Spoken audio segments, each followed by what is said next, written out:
साथियों नमस्कार। Kota online classes में आप सभी का स्वागत है। साथियों आज हम पेपर करने वाले हैं 7 नंबर का हिंदी साहित्य के इतिहास में। हम लोगों ने आदिकाल के 6 पेपर किए थे, आज 7वां पेपर है जो भक्ति काल से संबंधित है। साथियों यहाँ पर आरपे से लिखा हुआ है, लेकिन आप ये सोचिए कि राजस्थान या फिर यूपी एमपी किसी भी स्टेट में अगर कोई भी भर्ती आती है हिंदी साहित्य से रिलेटेड, उसमें क्वेश्चन आते हैं तो इनसे बार क्वेश्चन मुश्किल ही जाए जा पाए साथियों।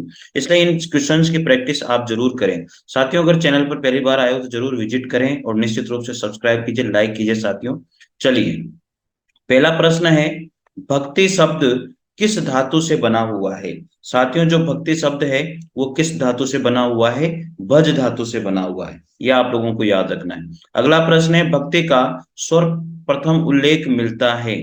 दूसरा प्रश्न है, भक्ति का सर्वप्रथम उल्लेख कहाँ मिलता है। साथियों आपको ये क्वेश्चन याद होना चाहिए। इसका पहला ऑप्शन हो जाएगा श्वेता श्वेत उपनिषद। श्वेता श्वेतर उपनिषद में भक्ति का सर्वप्रथम उल्लेख मिलता है। हिंदी साहित्य में स्वर्ण युग माना जाता है। इस क्वेश्चन तीसरे क्वेश्चन का आंसर आप लोगों को कमेंट करके देना है कि हिंदी साहित्य में जो स्वर्ण युग है वो किसको माना जाता है। साथियों आपको बताना है, तीसरे क्वेश्चन का आंसर आपको कमेंट करके बताना है कि हिंदी साहित्य में स्वर्ण युग किसको माना जाता है। अगला प्रश्न है, कबीर की वाणी का जो संग्रह है वो किया, कबीर की वाणी का जो संग्रह है वो किसके द्वारा किया गया है? धर्मदास के द्वारा किया गया है। ज्ञानाश्री भक्ति के संत नहीं है। ज्ञानाश्री भक्ति के संत इनमें से कौन नहीं है? अग्रदास नहीं है साथियों, अग्रदास। चलिए आगे बढ़ते हैं। अगला प्रश्न है, 6 नंबर का क्वेश्चन है। 6 नंबर के क्वेश्चन में आता है, कबीर के परलोकवास उपरांत उनकी गद्दी मिली। कब जो कबीर थे वो परलोकवास उपरांत उनकी गद्दी अर्थात किसको दी गई थी, अर्थात उनकी जगह पर अब किसको माना गया है साथियों? तो इसमें हो जाएगा तीसरे क्वेश्चन, छठे क्वेश्चन का आंसर तीसरा ऑप्शन धर्मदास को। असंगत यहाँ पर आप लोगों को बताना है, इसमें से असंगत कौन सा है? जगजीवन दास, गरीब दास, नाभा दास और दुलम दुलम दास। तो इनमें से असंगत कौन सा होगा? नाभादास। ठीक है। अगला प्रश्न है, निर्गुण संत नहीं है। इनमें से निर्गुण संत नहीं है, ऐसे क्वेश्चन अनेक बार पूछे जाते हैं, तो साथियों आप लोगों को याद रखना है। निर्गुण संत इनमें से किसको नहीं माना गया है? तुलसी साहब को, ध्रुव दास को, अक्षर अनन्य को या सुंदर दास को निर्गुण संत किसको नहीं माना गया है? तो 8वें क्वेश्चन का आंसर हो जाएगा सेकंड नंबर का, ध्रुव दास को जो है निर्गुण संत नहीं माना गया। आचार्य रामचंद्र शुक्ल के अनुसार भक्ति काल की समय सीमा रेखा मानी गई है।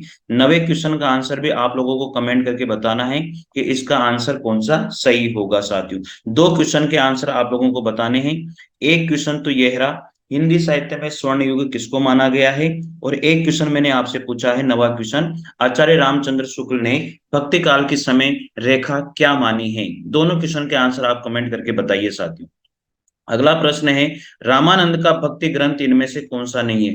रामानंद ने इनमें से कौन सा भक्ति ग्रंथ नहीं लिखा है साथियों? आप लोग बताइए कि रामानंद का भक्ति ग्रंथ इनमें से कौन सा नहीं है? परमानंद सागर। कौन सा नहीं है? परमानंद सागर नहीं है। वैष्णव मता भास्कर, आनंद भाष्य और श्री रामार्चन पद्धति, ये इनके ग्रंथ हैं। निर्गुण संत महिला नहीं है साथियों, वेरी वेरी इंपॉर्टेंट क्वेश्चन है कि इनमें से जो निर्गुण संत महिला कौन सी नहीं है? जो निर्गुण संत महिला इनमें से कौन सी नहीं है, आप बताइए।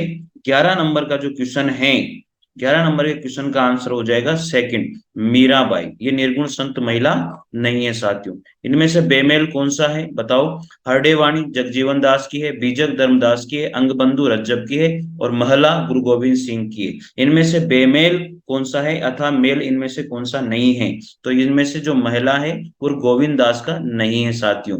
बाकी सब हरडेवाणी जगजीवन दास की, अंगबंधु रज्जब का है और बीजक धर्मदास का है। इनमें से बताइए, इनमें से 13वें नंबर के क्वेश्चन में बेमेल कौन सा है? रामावत संप्रदाय, राघवानंद जी का, निरंजनी संप्रदाय हरिदास का, दादू पंथ दादू, एक नाम शरण धर्म शंकर देव का। बताओ इनमें से बेमेल कौन सा होगा? तो 13 क्वेश्चन का आंसर हो जाएगा पहला, रामावत संप्रदाय राघवानंद का नहीं है साथियों, रामानंद का है। अगला है, फिर अगला प्रश्न भी वही आता है बेमेल इनमें से बताओ।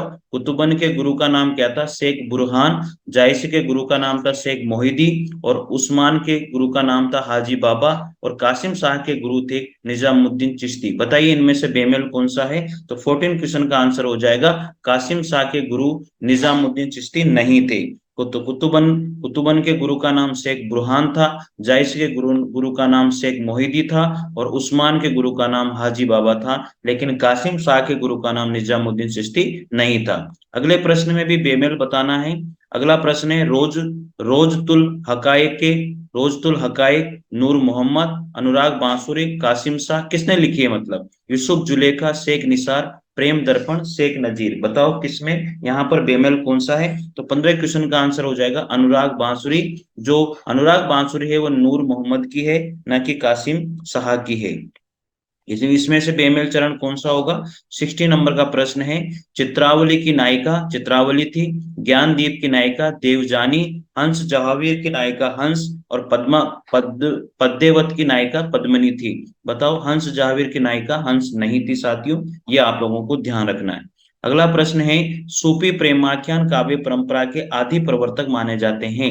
सूफी प्रेमाख्यान काव्य परंपरा के जो आदि प्रवर्तक माने जाते हैं वो कौन है? वेरी वेरी इंपॉर्टेंट क्वेश्चन है साथियों। 17 नंबर के क्वेश्चन का आंसर हो जाएगा मुल्ला दाऊद। सूफी प्रेमाख्यान काव्य परंपरा के जो आदि प्रवर्तक माने जाते हैं वो है मुल्ला दाऊद। सूफी शब्द की उत्पत्ति के मूल में किस शब्द को अधिकाधिक मान्यता मिली है?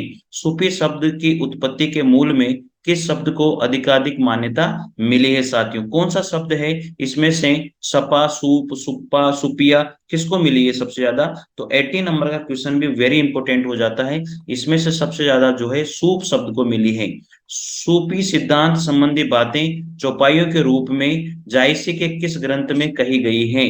तो आखिरी कलाम में कही गई है साथियों, आखिरी कलाम में। 19 नंबर का क्वेश्चन भी इंपॉर्टेंट बनता है। पद्मावत में कितने खंड हैं? 20 नंबर का क्वेश्चन भी इंपॉर्टेंट है। पद्मावत में कितने खंड हैं? तो क्वेश्चन नंबर 57 20 क्वेश्चन नंबर जो है उसमें पद्मावत में कितने खंड हैं? 57 खंड हैं साथियों। पद्मावत किस प्रकार का काव्य माना गया है? 21 नंबर का प्रश्न है, उसका आंसर हो जाएगा समासोक्ति प्रकार का काव्य माना गया है। यानी कि समास प्लस उक्ति इसका हो जाएगा। पद्मावत किस प्रकार का काव्य है? समासोक्ति पद्मावत काव्य है। पद्मावत के उपसहार के पद को प्रक्षिप्त माना जाता है। किसने प्रक्षिप्त माना? 22 नंबर का क्वेश्चन का आंसर पहला और दूसरा दोनों ही इसके आंसर है। माता प्रसाद गुप्त और वासुदेव शरण अग्रवाल, इसके दोनों ही आंसर आएंगे साथियों। पद्मावत के उपसहार के पद को प्रक्षिप्त किसने माना? माता प्रसाद गुप्त ने और वासुदेव शरण अग्रवाल ने। प्रेमाख्यान काव्यों में किस रस की प्रधानता सबसे अधिक होती है? जहां प्रेम हो वहां कौन से रस की प्रधानता अधिक होगी? सबको पता है श्रृंगार रस की प्रधानता वहां पर होती है। भारतीय सूफी किस संप्रदाय के थे?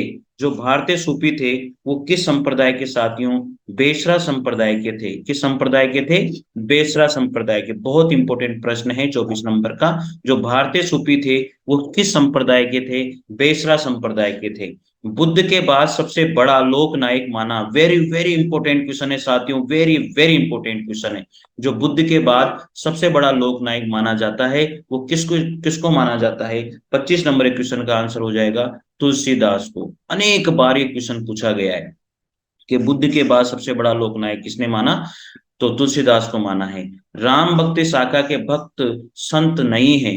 राम भक्ति शाखा के भक्त संत नहीं है। तो 26 नंबर क्वेश्चन का आंसर हो जाएगा धर्मदास। ये निर्गुण संत शाखा के संत माने जाते हैं।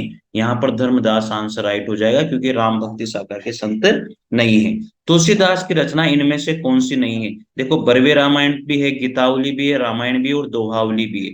बताओ साथियों इनमें से तुलसीदास की रचना कौन सी नहीं है? तो 27 में रामायण जो है तुलसीदास की नहीं है क्योंकि तुलसीदास ने रामचरितमानस को लिखा था। रामायण वाल्मीकि जी की रचना है। बरवे रामायण गीतावली दोहावली तो इनकी है। उत्तरी भारत में राम भक्ति का प्रवर्तन आचार्य रामानुज उत्तरी भारत में राम भक्ति का प्रवर्तन आचार्य रामानुज की परंपरा में प्रारंभ किया था। उत्तरी भारत में राम भक्ति का प्रवर्तन आचार्य रामानुज की परंपरा में प्रारंभ किया था। 28 नंबर का प्रश्न है साथियों। 28 नंबर के प्रश्न का आंसर राइट हो जाएगा राघवानंद। उत्तरी भारत में राम भक्ति का प्रवर्तन आचार्य रामानुज की परंपरा में प्रारंभ किसने किया था? राघवानंद जी के द्वारा किया गया था। श्री संप्रदाय के प्रवर्तक आचार्य किसको माना जाता है? 29 का क्वेश्चन है, उसका आंसर हो जाएगा श्री रंगनाथ मुनि को माना जाता है। रामानंद की रचना इनमें से कौन सी नहीं है? 30वें नंबर का क्वेश्चन है, रामानंद की रचना इनमें से कौन सी नहीं है? तो इसका आंसर हो जाएगा यहाँ पर, रामानंद की रचना नहीं है श्रृंगार रस मंडन। कौन सी नहीं है? श्रृंगार रस मंडन। वैष्णव मताम भास्कर, श्री रामानुजन पद्धति, राम रक्षा स्रोत तो इनकी है। तुलसीदास को कलिकाल का वाल्मीकि, 31 नंबर के क्वेश्चन का आंसर साथियों, तुलसीदास को कलिकाल का वाल्मीकि किसने कहा था? नाभादास के द्वारा कहा गया था साथियों। वेरी वेरी इंपॉर्टेंट क्वेश्चन है, तुलसीदास को कलिकाल का वाल्मीकि किसके द्वारा कहा गया? नाभादास के द्वारा कहा गया है। मुगल काल का सबसे महान व्यक्ति तुलसीदास को किसने कहा? मुगल काल का जो सबसे महान व्यक्ति है वो तुलसीदास को किसके द्वारा कहा गया? स्मिथ ने कहा है साथियों। वेरी इंपॉर्टेंट क्वेश्चन है, तुलसीदास को कलिकाल का वाल्मीकि नाभादास ने कहा और मुगल काल का सबसे महान व्यक्ति तुलसीदास को स्मिथ ने कहा है। तुलसीदास को बुद्ध देव के बाद सबसे बड़ा लोकनायक किसने माना? बुद्ध देव के बाद सबसे बड़ा लोकनायक तुलसीदास को किसके द्वारा माना गया है? जॉर्ज अब्राहम ग्रेसन के द्वारा माना गया है। यानी कि बुद्ध के बाद सबसे बड़ा लोकनायक अगर कहा जाता है तो तुलसीदास को कहा जाता है, और किसने कहा है? डॉक्टर जॉर्ज अब्राहम ग्रेसन के द्वारा कहा गया है। 34 नंबर का प्रश्न है साथियों, तुलसीदास का परिचय कहाँ नहीं मिलता? तुलसीदास का परिचय कहाँ नहीं मिलता? वेरी वेरी इंपॉर्टेंट क्वेश्चन है, अनेक बार पूछा गया है। तुलसीदास का परिचय कहाँ नहीं मिलता है? 34 नंबर का प्रश्न है, उसका आंसर हो जाएगा ईश्वर दास कृत भरत मिलाप में नहीं मिलता। नाभादास कृत भक्तमाल में मिलता है, गोकुलदास कृत 252 की वैष्णव की वार्ता में तुलसीदास का मिलता है वर्णन, और बेनी माधव दास की जो मूल गोसाई चरित्र है उसमें भी मिलता है, लेकिन ईश्वर दास के द्वारा कृत भरत मिलाप में तुलसीदास का कोई वर्णन नहीं मिलता है साथियों। आगे बात करते हैं, रामचरितमानस का रचना काल क्या रहा? तुलसीदास के द्वारा लिखी गई रामचरितमानस का जो रचना काल है वो 1631 रहा है। 35 नंबर क्वेश्चन का आंसर हो जाएगा 1631 रहा है। मध्ययुगीन राम काव्य परंपरा के अंतिम राम भक्त किसको माना जाता है? विश्वनाथ को माना जाता है साथियों। मध्ययुगीन राम काव्य परंपरा के अंतिम राम भक्त विश्वनाथ। तुलसी ने कली युग का वर्णन विशेष रूप से किया है। तुलसी ने कलियुग के वर्णन का विशेष रूप से वर्णन कवितावली में किया है। उत्तर भारत में कृष्ण भक्ति को नई प्रेरणा दी। उत्तर भारत में कृष्ण भक्ति को जो नई प्रेरणा दी थी वो वल्लभाचार्य के द्वारा दी गई है।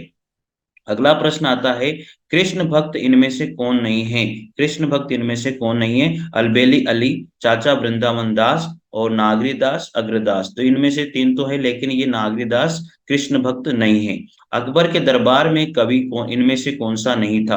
रहीम भी थे, नरहरि बंदी जन भी थे और नागरी दास भी थे, लेकिन होल राय अकबर के दरबार में कवि नहीं थे साथियों। तो साथियों ये 40 क्वेश्चन इसी तरह की सीरीज यहाँ पर चल रही है, आप कंटिन्यू बने रहिए और कंटिन्यू इन क्वेश्चन का आप लोग जो है आंसर निकालते रहिए, इनकी प्रैक्टिस करते रहिए, आपके लिए ये सुटेबल होगा। जो EMRS की जो परीक्षा चल रही है, EMRS की जो परीक्षा होगी, पीजीटी टीजीटी या DSSB में जो भी पीजीटी टीजीटी की परीक्षा होगी साथियों, वहां पर इन क्वेश्चनों का आना स्वाभाविक है। हिंदी साहित्य के इतिहास से संबंधित इस तरह की जो प्रैक्टिस श्रृंखला है वो कंटिन्यू आपकी चलती रहेगी साथियों। तो मिलते हैं अगले पेपर के साथ, तब तक के लिए जय हिंद जय भारत। थैंक यू साथियों।